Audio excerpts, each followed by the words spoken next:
আসসালামু আলাইকুম প্রিয় দেশ ও সুনামবাসী, আপনাদের সবাইকে স্বাগত জানাচ্ছি মেঘালয়ের পাহাড়ের পাদদেশ থেকে।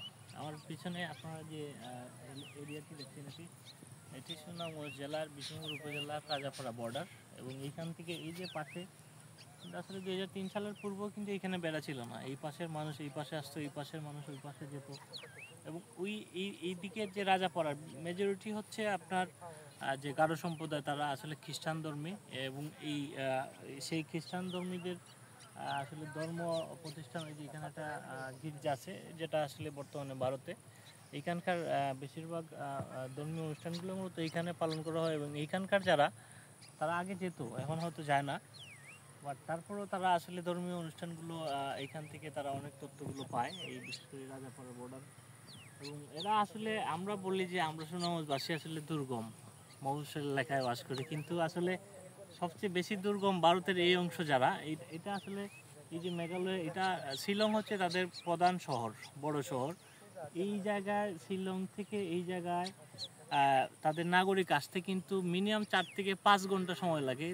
সেই রাস্তা, যে রাস্তাগুলো আঁকা বাঁকা পাহাড়ের উপর দিয়ে রাস্তা, কিন্তু আসলে আমরা বাঙালি ভাই বোনেরা কিন্তু আসলে আমরা সমতল ভূমিতে থেকেও আসলে আমরা নিজেদেরকে আসলে দুর্গম এলাকায় বসবাস করি বলে মন্তব্য করি, কিন্তু আসলে এটা ঠিক নয়। যারা পাহাড়ে যারা বসবাস করে, যারা পাহাড়ের পাদদেশে বসবাস করে, মূলত তারাই আসলে দুর্গমবাসী।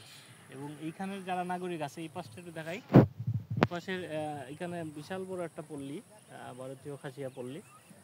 এই যে অংশের যারা আছে, তারা কিন্তু তাদের বাজার করতে গেলে কিন্তু ওই শিলংয়ে যাওয়া লাগে। এইখানে ছোটোখাটো আরও 2টি বাজার আছে, পটকা বাজার আছে, ওইটা ওই পাশে। এইখান থেকে আরও প্রায় 3 কিলোমিটার দূর পটকা বাজার। তারা আসলেই খুব কষ্টের মধ্যে। তো প্রিয় পর্যটন প্রেমী ভাইরা, আপনারা যারা ভ্রমণ করতে আসবেন, অবশ্যই আপনারা এই এলাকার এই দৃষ্টিনন্দন পরিবেশ ঘুরে যাবেন, দেখে যাবেন। ভারত এবং বাংলাদেশ ঠিক পাশাপাশি, মাঝখানে শুধু একটি তারের বেড়া। তারের বেড়া না থাকলে অবশ্যই আমরা যেতাম ভারতে গিয়ে আপনাদেরকে এই ভারতের আশপাশটা আপনাদেরকে ঘুরিয়ে দেখাতাম। তো আপনারা সবাই ভালো থাকুন, সুস্থ থাকুন। আসসালামু আলাইকুম।